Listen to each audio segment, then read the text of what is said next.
सुनो बेटा। Last class में हम लोग जो स्टडी कर रहे थे, कल वाली मतलब जो क्लास थी वो रिकॉर्ड नहीं हो पाई थी। तो मैं जल्दी से एक फास्ट रिव्यू दे दे रहा कि मैंने लास्ट क्लास में क्या बताया था। लास्ट क्लास में मैंने आप लोगों को ये बताया था कि जो हमारे पास एक्टिवेटिंग और डीएक्टिवेटिंग ग्रुप क्या करते हैं। एक तो ये बात बताई थी एक्टिवेटिंग ग्रुप्स के रिगार्डिंग, और साथ में डीएक्टिवेटिंग ग्रुप्स के रिगार्डिंग। मैंने कहा था कि आपको एक लिस्ट याद करना पड़ेगी एक्टिवेटिंग ग्रुप की और डीएक्टिवेटिंग ग्रुप की, जिसमें अगर कोई बेंजीन के ऊपर कोई ग्रुप लगा हुआ है जी, और अगर अगेन किसी बेंजीन के ऊपर कोई ग्रुप जी लगा हुआ है, तो अगर वो डी एक्टिवेटिंग ग्रुप निकला या एक्टिवेटिंग ग्रुप निकला, उसके बेसिस पे जो इलेक्ट्रोफाइल अटैक कर रहा होगा वो इलेक्ट्रोफाइल कहाँ कहाँ अटैक करेगा, इस बात पर डिपेंड करेगा। तो जैसे इसमें इलेक्ट्रोफाइल जो है, अगर कोई एक्टिवेटिंग हमारे पास ग्रुप लगा हुआ है जी, तब हमारे पास प्रोडक्ट जो बनते हैं वो ऑर्थो का बनेगा और दूसरा पैरा का, यानी कि दो प्रोडक्ट हमारे पास बनेंगे। कोई ग्रुप जी है तो इसका हमारे पास दो प्रोडक्ट बनेंगे। और डी एक्टिवेटिंग के रिगार्डिंग मैंने ये कहा था कि अगर कोई हमारे पास बेंजीन रिंग है और उसके ऊपर डी एक्टिवेटिंग ग्रुप लगा हुआ है, तब हमारे पास मेटा का प्रोडक्ट बनेगा। तो ये हमारे पास ऑर्थो और पैरा के लिए हो गया, ये हमारे पास मेटा के लिए हो गया। मैंने आपको एक तो एक्टिवेटिंग और डीएक्टिवेटिंग के बारे में बताया था, और मैंने आप लोगों को इसी में कल की क्लास में बताया था कि SN1 और SN2 nucleophilic substitution, nucleophilic substitution. तो अगर मैं बात करूं न्यूक्लियोफिलिक सब्सटीट्यूशन की, तो न्यूक्लियोफिलिक सब्सटीट्यूशन हमारे पास दो तरह के होते हैं। एक हमारे पास होता है SN1, दूसरा हमारे पास होता है SN2। SN1 एंड SN2, तो हम लोग दो स्टडी करने वाले हैं। हालांकि मैंने कहा था कि SNI भी होता है, SNAR भी होता है, but we are studying only two, that is SN1 और SN2 हम लोग स्टडी कर रहे थे। जिसमें आप लोगों ने SN1 में मैंने कहा था कि इसको हम लोग बोलते हैं न्यूक्लियोफिलिक सब्सटीट्यूशन यूनिमोलिकुलर, ठीक है, न्यूक्लियोफिलिक सब्सटीट्यूशन यूनिमोलिकुलर, इसको यूनिमोलिकुलर कहा जाता है। और इसको हम लोग जो है सेकंड वाले को, मतलब जो SN2 है, उसको हम लोग बाकी सारी चीजें सेम, इसको कहते हैं nucleophilic, nucleophilic substitution, substitution bimolecular कहते हैं, बाईमोलिकुलर, ठीक है। एक यूनिमोलिकुलर हो गया, एक बाईमोलिकुलर हो गया। तो बेसिकली जो SN1 है, मैंने कहा था कि ये इसका जो रेट है वो एक सब्सटेंस पर डिपेंड करता है, सिंगल सब्सटेंस पे। और जो हमारे पास SN2 है, SN2 है, उसका रेट जो है हमारे पास दो सब्सटेंस पर डिपेंड करता है, टू सब्सटेंस पर, ठीक है। ये हमारे पास होता है SN1 और SN2 में बेसिक डिफरेंस। अब SN1 के टाइम पे मैंने आपको ये बताया था कि जब कोई SN1 रिएक्शन होती है तो ये दो स्टेप्स में कंप्लीट होती है। पहले स्टेप में कार्बोकैटायन बनता है, कार्बोकैटायन इसमें बनता है, ठीक है, कार्बोकैटायन का फॉर्मेशन होता। और दूसरे केस में हमारे मतलब सेकेंड स्टेप में कार्बोकैटायन पर अटैक होता है, कार्बोकैटायन पर अटैक होता है किसी न्यूक्लियोफाइल का, किसी न्यूक्लियोफाइल का, ठीक है। तो ये हमारे पास SN1 का काम था। SN1 जैसे मैंने आपसे कहा था कि ये कोई रिएक्शन है CH3CH2Cl, ये कोई रिएक्शन है। और इस रिएक्शन में मान लीजिए आपने कोई polar protic solvent, polar protic solvent आपने डाला, पोलर प्रोटिक सॉल्वेंट जो कि क्या करेगा, इसको कैटायन और एनायन के फॉर्म में कन्वर्ट कर देगा। यहां प्लस बनेगा, इस पे माइनस बनेगा, और ये क्या करेगा, ये इस पोलर प्रोटिक सॉल्वेंट का जो H प्लस और OH नेगेटिव है, ये जाकर के ये OH नेगेटिव इस पर अटैक कर देगा, H प्लस इस पर अटैक कर देगा, और ये हमको बना देगा CH3CH2OH, और साथ में यहां पर बन जाएगा हमारे पास HCl। तो ये हमारे पास एक बात हो गई। मैंने आपसे ये भी कहा था क्योंकि यहाँ कार्बोकैटायन बन रहा है तो we can assume for rearrangement, मतलब मान लीजिए अगर कोई ऐसी रिएक्शन होती जिसमें CH3 CH2 CH2 ऐसा ये Cl लिखा हुआ होता, और आप इसको किसी पोलर प्रोटिक सॉल्वेंट में डालते हैं।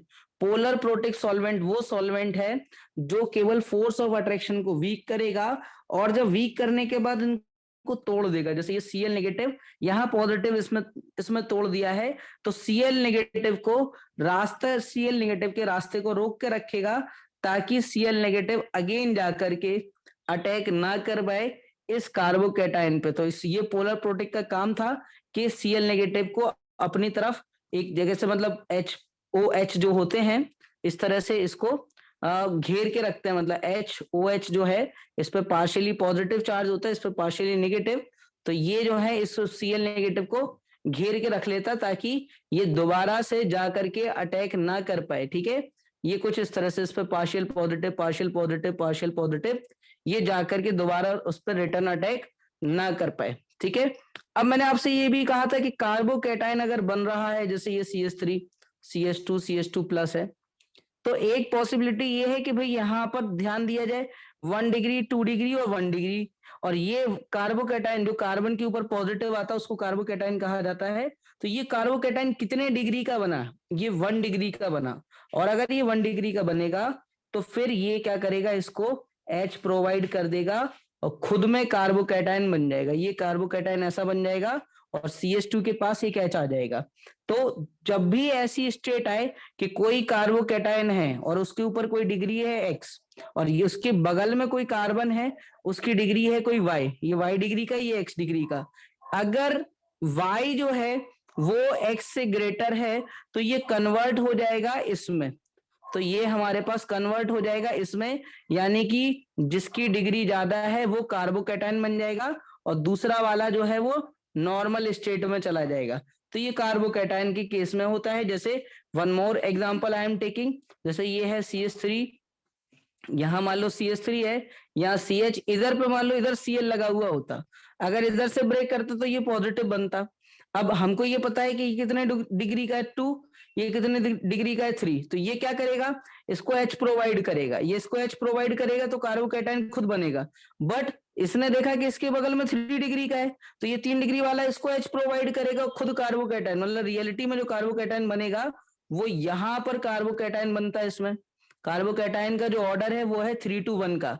तो सबसे ज्यादा जो हमारे पास ईगर है कार्बोकैटायन बनने के लिए, जिसमें सबसे ज्यादा ईगरनेस है, वो है 3 डिग्री। ठीक है, तो हमारे पास कुछ इस तरह की सिचुएशन बनेगी। तो हरदम आपको ये नहीं करना है कि जहां पर Cl या कुछ भी लगा हुआ था इधर से ही तोड़ दिया और यहाँ पे पॉजिटिव इधर OH का अटैक करा दिया और यहाँ पर आपने H का अटैक करा के प्रोडक्ट बना दिए। नहीं, जब भी कार्बोकैटायन बन रहा है ध्यान देना कि वहां रीअरेंजमेंट हो सकता है। ठीक है, तो ये मैंने आपको बताया था रिगार्डिंग SN1। बट मैंने आपसे ये कहा था कि SN2 की अगर हम लोग बात करें, SN2 की, तो SN2 में क्या होता है बेटा कि यहाँ पर ये न्यूक्लियोफिलिक सब्स्टिट्यूशन बायोमोलिकुलर है, यहाँ पर पोलर ए प्रोटिक सॉल्वेंट लेते हैं, मतलब बीक, ये खुद ही उसको ब्रेक नहीं कर पाता, पोलर ए प्रोटिक सॉल्वेंट। अब जैसे मान लीजिए हमारे पास कोई कार्बन है, उसके ऊपर मान लीजिए अलग अलग जगह से टेट्राहेड्रल शेप में रहते हैं। जैसे ये कार्बन आप जानते हो, अगर इसका हाइब्रिडेशन में sp3 लेके चलूं, मान लो X लगा हुआ था, ठीक है, तो ये H, इधर पे भी मान लो H है। तो अब यहाँ क्या हो रहा है, इसका मतलब क्या है, आउटवर्ड टू द प्लेन, इसका मतलब है इनवर्ड, इसका मतलब आउटवर्ड से होता है, बैच बोलते हैं इसको, ये इनवर्ड है, ये इनवर्ड टू द प्लेन है।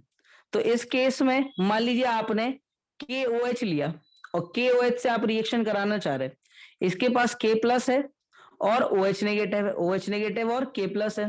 तो OH नेगेटिव जाना तो चाहता, बट वो क्या करेगा, बिहाइंड से अटैक करवाएगा इस कार्बन पे, और प्रोडक्ट में क्या करेगा कि ये OH नेगेटिव इसके पास जा रहा होगा तो X क्या करेगा, एक टाइम के बाद लीव करेगा।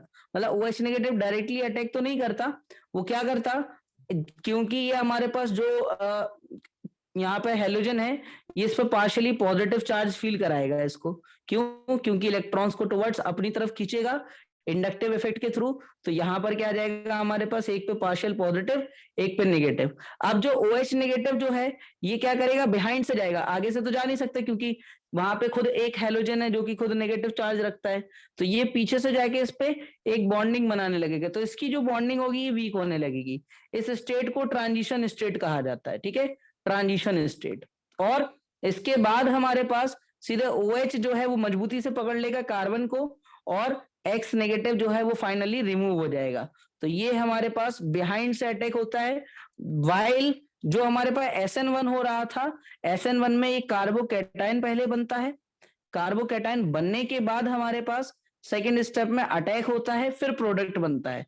तो यहाँ रीअरेंजमेंट के बारे में सोचना है, रीअरेंजमेंट के बारे में आप सोचोगे, बट अगर SN2 की रिएक्शन हो रही है, SN2 में कोई भी रीअरेंजमेंट के बारे में नहीं सोचोगे, आप डायरेक्टली प्रोडक्ट बना दोगे जो भी बन रहा होगा, ठीक है, बिहाइंड से अटैक करा के। इसको हम लोग बोलते हैं इनवर्जन प्रोडक्ट। एक बात और मैंने बताई थी लास्ट क्लास में, मैंने कहा था कि अगर कोई कायरल कार्बन मिल जाए, कायरल कार्बन ऐसा कार्बन जो चारों तरफ से अलग अलग ग्रुप से कनेक्टेड हो, जैसे मान लीजिए इधर P लगा है, इधर Q, इधर मान लीजिए R, इधर मान लीजिए हमारे पास S है, ठीक है।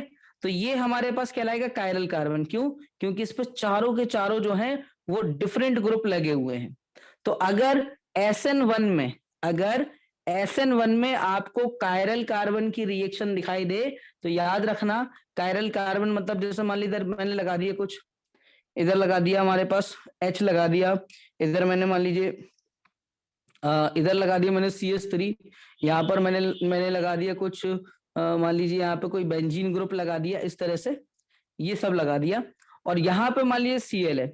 तो जब आप इसको ब्रेक करके इसको कार्बोकैटायन बना रहे होगे, ठीक है, तो क्या होगा, ये हमारे पास कायरल कार्बन था, चारों डिफरेंट तरह के ग्रुप लगाए बैठे था। तो ये क्या करेगा, दो तरह के प्रोडक्ट देगा। क्यों? क्योंकि कायरल कार्बन के हमारे पास एक स्पेशल इस तरह से ज्योमेट्री निकल के आती है, कुछ इस तरह की ज्योमेट्री होती है, एक प्लेन हो गया, एक आउटवर्ड और एक हमारे पास डाउनवर्ड, अपवर्ड और डाउनवर्ड। तो जो OH होगा वो ऊपर से भी अटैक कर सकता है और नीचे से भी। तो जब OH ऊपर से अटैक कर रहा होगा, जैसे मान लीजिए इधर पर Cl था, Cl यहां से चला गया, ये कार्बोकैटायन बना गया, तो अब ऊपर से भी अटैक हो सकता है, नीचे से भी, बट जो अटैक नीचे से होगा वो ज्यादा होगा, क्योंकि ऊपर से जब Cl जा रहा होगा तो रास्ते में उसको जब OH मिलेगा तो रिपेल करेगा। नीचे कुछ भी नहीं है तो OH को इजी रास्ता मिल रहा है अटैक करने का, क्योंकि इसमें पहले कार्बोकैटायन बनता है फिर अटैक होता है। तो यहाँ पर जो प्रोडक्ट बनते हैं हमारे पास वो कुछ ऐसे बनते हैं कि यहाँ पर इधर पे OH आ सकता था, ठीक है, ये खाली रह जाता, या फिर हमारे पास यहाँ पर ये खाली रह जाता, यहाँ OH आ जाता। तो इसको बोलते हैं कि रिटेंशन प्रोडक्ट बना। रिटेंशन बोले तो जहां पे Cl था वहीं आकर के उसने अटैक किया, और इसको कहते हैं इनवर्जन प्रोडक्ट बना। तो ये आपके पास SN1 और SN2 मैंने कल वाली क्लास में आपको बताया था, ठीक है। तो अब इसमें हम लोग एक लास्ट पार्ट और स्टडी कर रहे हैं, दैट इज एडिशन। तो एडिशन को हमको स्टडी करना था।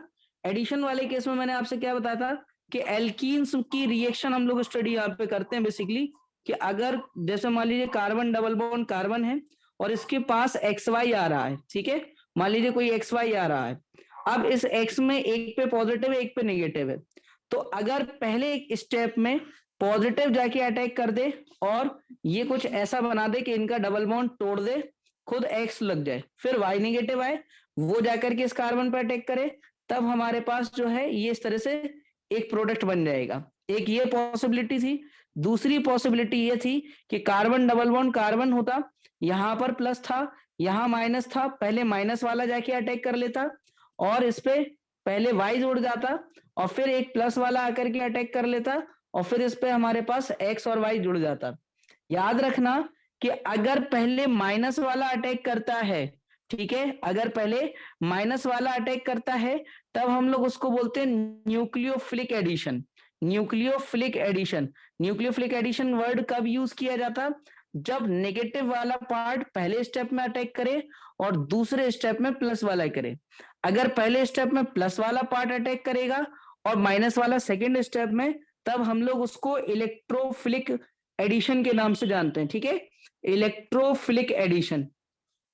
तो यहां पर जो हम लोग स्टडी करने वाले हैं इलेक्ट्रोफिलिक और न्यूक्लियोफिलिक एडिशन, तो उसमें मैंने आपसे ये कहा हुआ था कि जो भी रिएक्शंस को हम लोग स्टडी कर रहे हैं एडिशन के लिए, जैसे मैंने कहा था कि हम लोग हेलोजिनेशन या हाइड्रोजनेशन या हाइड्रेशन, या अलग अलग तरह की रिएक्शंस को हम लोग स्टडी करेंगे। तो एडिशन में हम लोग पहला जो पढ़ रहे हैं वो पढ़ रहे हैं एडिशन में एडिशन ऑफ HX, यानी कि हेलो एल्केन्स, जो आपके चैप्टर है हेलो एल्केन्स का ऐड होना। जैसे हमारे पास CH2 डबल बॉन्ड CH2 है और कोई हमारे पास HBr या HCl आ रहा है, ठीक है, और CCl4 जो कि एक इनर्ट नेचर का सॉल्वेंट है, इसकी प्रेजेंस में रिएक्शन हो रही है, तो क्या होता है कि एक जगह जाकर के H जुड़ता है और एक जगह जाकर के हमारे पास Br जुड़ता है। हालांकि अगर मैं इसके मैकेनिज्म से जाऊं तो इसमें क्या होगा कि जो CH2 डबल बॉन्ड CH2 है, ठीक है, ये जो CH2 डबल बॉन्ड CH2 है, ये क्या करता है, ये पहले एक कार्बोकैटायन बनाता है, ये पहले एक कार्बोकैटायन बनाता है और फिर जो है इस पे मतलब एक स्टेप में ये कार्बोकैटायन बन गया। अब इस कार्बोकैटायन पर पहले Br आकर के अटैक करेगा नेक्स्ट स्टेप में, तो ये बन जाएगा CBr, ठीक है, और बाकी फिर इस पर जो ये जो हमारे पास होता है इस पे पार्शियली नेगेटिव चार्ज या नेगेटिव चार्ज कह लीजिए, तो यहाँ पर जाकर के H+ जाकर के जुड़ जाता और इस तरह से रिएक्शन हो जाती, ठीक है। इसमें इंपॉर्टेंट बात ये है, इस एडिशन में इंपॉर्टेंट बात ये है कि आप तो डायरेक्टली याद रखें, इंपॉर्टेंट बात ये है कि आप डायरेक्टली याद रखें कि जब भी हमारे पास HX ऐड होता है तो वहां कार्बोकैटायन बनता है, कार्बोकैटायन बनेगा, ठीक है। अब ये कार्बोकैटायन बनेगा मतलब जैसे मान लीजिए CH3 CH double bond CH2 ऐसे लिखूं मैं, ठीक है। तो अब कार्बोकैटायन जब बनाना होता मुझे, तो मैं इधर पे भी बना सकता था और इधर पे भी बना सकता था। कौन सा सही रहता भाई, ये बनता 1 डिग्री का, ये बनता 2 डिग्री का, तो ये सही था, ठीक है। हालांकि इसके लिए मार्कोनिक ऑफ रूल चलता है, बट मार्कोनिक ऑफ रूल भी कभी कभी फेल हो जाता, क्योंकि मार्कोनिक ऑफ ने जो कह रखा है उनके स्टेटमेंट के अकॉर्डिंग अगर आप जाओगे तो आपका आंसर समटाइम्स रॉन्ग हो सकता है, क्योंकि इनका कहना यह था कि अगर कहीं पर ऐसे कार्बन और डबल बॉन्डेड कार्बन है और उसके साथ कुछ और भी जुड़ा हुआ है, तो हमारे पास जो H+ होगा, जो H+ होगा वो वहां पर अटैक करेगा जहां पर ज्यादा हाइड्रोजन होंगे। जैसे इसमें कंप्लीटली अगर मैं लिखता तो ये CH2 होता, तो मार्कोनिक ऑफ के अकॉर्डिंग हमारे पास जो है वो मार्कोनिक ऑफ के अकॉर्डिंग हमारे पास जो H+ जो है वो कहाँ अटैक करना चाहिए था, वो हमारे पास यहाँ अटैक करना, मतलब H+ जो है वो हमारे पास कहाँ अटैक करना चाहिए था, H+, या आप नेगेटिव पार्ट में बोल सकते हो कि वो वहां अटैक करेगा जहां लेस नंबर ऑफ हाइड्रोजन हो, तो इधर करेगा, ठीक है। फिर से समझ लो इस बात को, CH3 CH double bond CH2 ये लिखा हुआ था। मैंने आपसे ये कहा कि आप जब कार्बोकैटायन बनाओगे तो आपको हमेशा कार्बोकैटायन उसको बनाना है जहां आपको ज्यादा डिग्री दिख रही हो डबल बॉन्डेड कार्बन पे। जैसे ये 1 डिग्री का है, ये 2 डिग्री का है, तो इसमें आपको ये लगेगा कि भाई ये 2 डिग्री वाला कार्बोकैटायन बन जाएगा, ठीक है।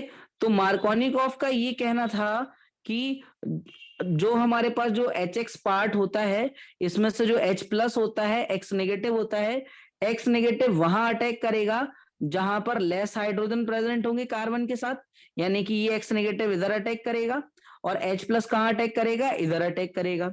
ये इस पे तो लग गया, बट अगर मान लीजिए ऐसा कंपाउंड होता, कुछ ऐसा कंपाउंड होता CH3 CH, यहाँ पे मान लीजिए CH3 लिखा होता, C डबल बॉन्ड इधर पे मतलब CH डबल बॉन्ड CH2, तो अब आपको ये लग सकता है कि भाई according to Markovnikov of rule जो हमारे पास नेगेटिव वाला पार्ट है वो इस पे अटैक करेगा, इस पर अटैक करेगा। बट अगर आप मैकेनिज्म से जाओ, अगर आप मैकेनिज्म से जाओ तो आपको लगेगा भाई इधर कार्बोकैटायन बनना चाहिए इन दोनों में से, ये 1 डिग्री का था, ये 2 डिग्री का था, बट इसके बगल में कौन बैठा हुआ है, 3 डिग्री वाला। तो जैसे ही ये फॉर्म हुआ होगा सबसे पहले तो इसने इसको बदल दिया होगा, इसने क्या कहा होगा, भाई तुम मत बनो हम बनते हैं, 3 डिग्री वाला कार्बोकैटायन बनता होगा और वो बना रहा होगा कुछ ऐसे। तो यहां पर ये जो प्रोडक्ट बना, अब X नेगेटिव यहां 2nd डिग्री वाले पे अटैक ना करके वो तो 3 डिग्री वाले पे अटैक करेगा। तो इन रियलिटी आपको ऐसा लग सकता था कि यहाँ पे X नेगेटिव अटैक करके प्रोडक्ट बनाने वाला था, बट हमारे पास क्या हो रहा है, एक्चुअली क्या हो रहा है यहाँ पर कि 3 डिग्री वाला कार्बोकैटायन बन रहा है जिसके ऊपर हैलाइड आयन अटैक करेगा, ठीक है। तो ये हमारे पास एक इंपॉर्टेंट बात थी एडिशन के लिए, that is addition of HX जिसमें मार्कोनिक ऑफ रूल हुआ, ठीक है। यहां पर एक चीज और याद रखना कि एंटी मार्कोनिक ऑफ रूल भी लग जाता है। Anti Markovnikov rule. और एंटी मार्कोनिकॉफ रूल में आप ये बात याद रखेंगे कि ये तभी लगता है जब HBr रिएजेंट में लिखा हो और साथ में कोई पेरोक्साइड वाला कंपाउंड, यानी ऐसा कंपाउंड जिसमें ऑक्सीजन ऑक्सीजन के बीच में कोई बॉन्ड बना हुआ हो। जब अगर ऐसी स्टेट आ जाएगी, ठीक है, जब अगर ऐसी, मान लीजिए आपके पास ऐसा लिखा हुआ था CH3CH डबल बॉन्ड CH2, और इधर मैं HBr लिख देता और इधर पे मैं लिख देता ROOR, ये लिख देता, तब आपको ऐसा लग सकता था भाई मार्कोनिकॉफ ने ये बताया है कि Br इधर अटैक करेगा। नो, अगर आप ऐसा प्रोडक्ट बना देते, अगर आप इधर Br को अटैक करा देते, इधर CH3 बना देते, तो ये प्रोडक्ट हो जाता रॉन्ग। क्यों? क्योंकि मार्कोनिकॉफ ने क्या कहा था कि अगर कहीं पर ऐसे दो कार्बन अवेलेबल हैं डबल बॉन्ड के साथ, अगर कोई ऐसे दो कार्बन अवेलेबल हैं डबल बॉन्ड के साथ, ध्यान से सुनना, तो Br या नेगेटिव वाला पार्ट वहां अटैक करेगा जहां पे कम हाइड्रोजन अवेलेबल हो, ठीक है। बट यहां पर कौन प्रेजेंट था? पेरोक्साइड प्रेजेंट था। तो याद रखना कि पेरोक्साइड वाले केस में कोई कार्बोकैटायन नहीं बनता है, डायरेक्टली हमारे पास Br जो है वो अटैक करेगा। इन रियलिटी मतलब एक्चुअली जो होगा हमारे पास वो क्या हो रहा होगा, Br जो है वो अटैक इस पे ना करके वो उस पे करेगा जहां पर ज्यादा नंबर ऑफ हाइड्रोजन हो, यानी कि यहां पर। तो ये हमारे पास एक्चुअली प्रोडक्ट बनने वाला है वो हमारे पास CH2Br यहां अटैक करेगा, ठीक है। तो ये कब लगता है एंटी मार्कोनिकॉफ रूल?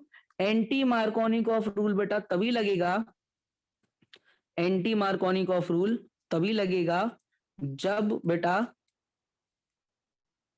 तभी लगेगा जब HBr और साथ में कोई पेरोक्साइड वाला कंपाउंड अवेलेबल हो, HBr हो साथ में कोई पेरोक्साइड लिखा हुआ हो। तब आपको ध्यान रखना है कि अगर कोई भी एल्कीन है, जैसे ये हमारे पास एल्कीन थी, इस एल्कीन में वहां पे Br अटैक करेगा जहां पर मोर नंबर ऑफ हाइड्रोजन ऑलवेज, ठीक है। इस एंटी मार्कोनिकॉफ रूल को हम लोग खरैश इफेक्ट के नाम से भी जानते हैं, खरास इफेक्ट, ठीक है। तो खरास इफेक्ट बोल लो या एंटी मार्कोनिकॉफ रूल लो, एंटी मार्कोनिकॉफ रूल बोल लो, दोनों ही हमारे पास तभी एप्लीकेबल हैं जब रिएक्शन में ऊपर HBr और नीचे एक पेरोक्साइड, ये दोनों चीजें एक साथ देखने को मिले। Only when, otherwise no, otherwise आप कभी नहीं कहोगे, ठीक है। तो ये हमारे पास एंटी मार्कोनिकॉफ रूल हो गया, ठीक है। अब इसी में मैं एक लास्ट बात और आपको समझाता हुआ चलूं, ठीक है। देखो, जैसे मान लीजिए मैं कहूं कि इधर पे ऐसे लिखा हुआ है CH3CH डबल बॉन्ड CH2, मैंने लिख दिया HCl, ठीक है, और साथ में लिख दिया CCl4। तो आप समझ गए होंगे कि Cl जो है वो वहां अटैक करेगा जहां पर लेस नंबर ऑफ हाइड्रोजन हो। क्यों? क्योंकि HCl और CCl4 था, तो ये मार्कोनिकॉफ रूल चला रहा होगा। तो यहाँ पर CH3C, इधर पे Cl आ जाएगा, ठीक है, और यहां पर CH2 के साथ H आ जाएगा। बट अगर मैं इसी में ऐसा लिख देता CH3CH डबल बॉन्ड CH2, ये लिख देता, और मान लो इधर लिख देता HBr और साथ में लिख देता मैं यहाँ पर कोई peroxide compound like HOOH H2O2, ये लिख देता, तो यहाँ पे ये पेरोक्साइड आ गया। पेरोक्साइड मतलब जिसमें ऑक्सीजन ऑक्सीजन के बीच में सिंगल बॉन्ड हो, तो Br जो है वो अब इधर अटैक करेगा, तो प्रोडक्ट ये बनेगा। ये छोटी छोटी बातें आपको याद रखना पड़ेगी कि कहां पर क्या प्रोडक्ट बन रहा, मतलब CH2 पे अब Br इधर अटैक करेगा। मान लो अगर मैं ऐसा लिख देता, कुछ ऐसा लिख देता भाई CH3C, इधर CH3H और यहाँ पे CH डबल बॉन्ड CH2, और यहाँ पर लिख देता मैं, यहाँ पर मान लीजिए मैं लिख देता HBr CCl4, तब आपको ये लग सकता है कि ये इधर अटैक करेगा, बट इन रियलिटी आप जानते हो कार्बोकैटायन ये बन के बैठेगा, क्योंकि जैसे ही ये कार्बोकैटायन बनेगा ये इसको H देगा और खुद क्या बन जाएगा, कार्बोकैटायन। मतलब ये कार्बोकैटायन नहीं बनेगा, कार्बोकैटायन 3 डिग्री वाला बनेगा। तो इन रियलिटी Br जो है वो इधर अटैक करेगा, ये कुछ ऐसा बनेगा CH3 यहाँ पर HCH, यहाँ पर Br अटैक करेगा, H तो चले गया, यहाँ Br अटैक करेगा और ये बन जाएगा CH3, ठीक है, ये होगा इसमें। बट अगर ऐसा लिखा होता इसी कंपाउंड में, same compound I am taking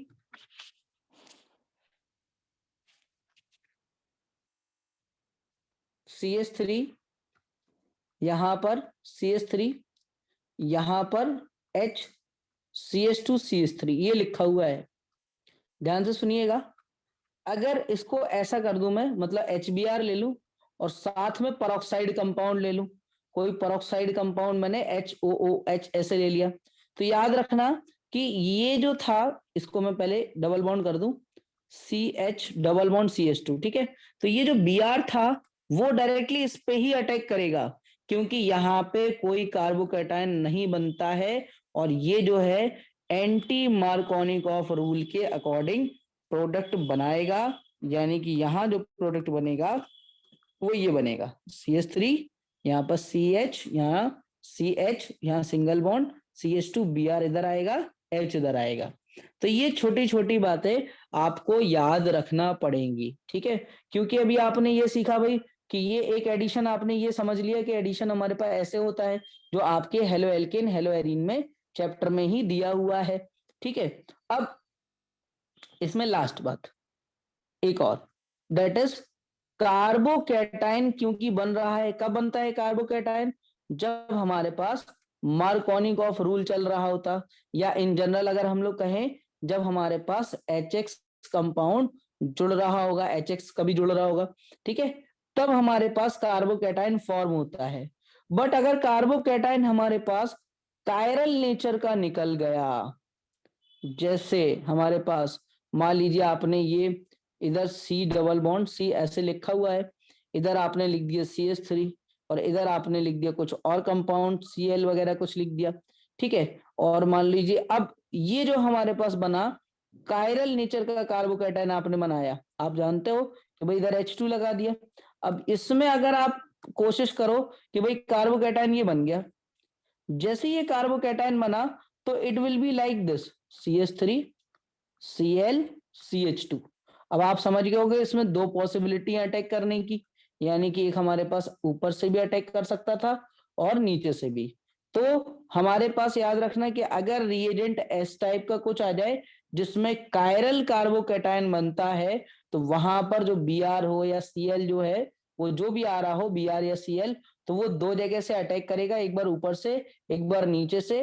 तो रिटेंशन भी प्रोडक्ट बनाएगा और हमारे पास इन्वर्जन भी प्रोडक्ट बनाएगा, ठीक है।